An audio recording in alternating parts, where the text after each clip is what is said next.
پروید عبد الله ابن عمر باندې راځي ان نبی صلی الله علیه وسلم هغه محمد رسول الله نقل کوي و ثلاث دري خوونه دي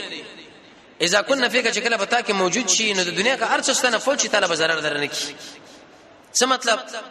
دا دري خو شکل بتا کې موجود شي چې د دنیا دا ټول مسائل سره ختم شي ضرر نشي درکوي صدق الحديث یو رښتونی وینا وحفظ امانه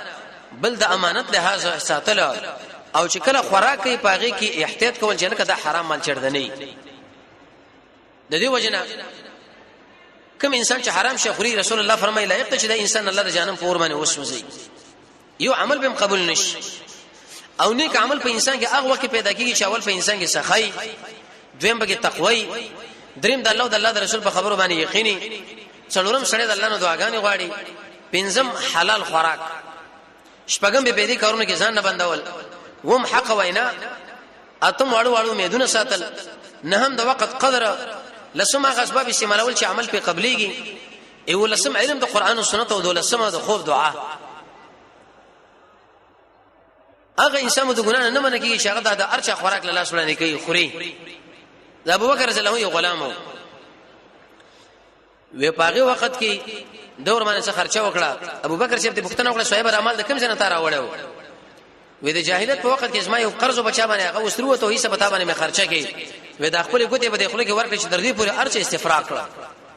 و دا ولی و کې دې چې پاغه وخت کې تا ناروا دمونه ویلې او دا حرام زما د خیر لاله زما عمل به الله نه ملي امام احمد ابن حنبل داغه په هغه وخت کې چې اسلامي حکومتونه و پوره جوړ حکومتونه و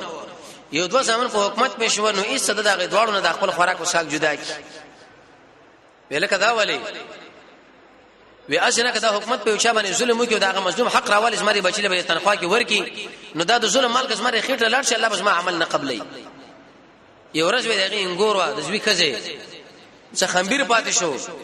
وې دې راوښو درې کې وګرځو تقریبا شپږ میاشتې احمد ابن حنبل د درې میان ونه خواړه وی اسنه چې کوم میدا خمبیر خورلې او دغه وګه جوړه شوی اغه زما دې مېدې لرا شو په دې وخت کې زما بدن به ورنه جوړ شي بیا بس ما عمل الله نه قبلې رسول الله فرمایي وی چې کله انسان خوراک حرام خوري جامه حرام کا ارسمه دعاګانې وږي زمونږ الله نه مني دین ځان ساتره په کار دي حرامونه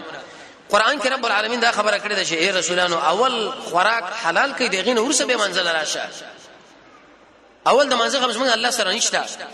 د زکات نشته د جهاد نشته د دعوت نشته د حج نشته خوراک به حلال کې دغه نور څه به راشه نو دا درې خبره ورته وکړلې د دې وجنه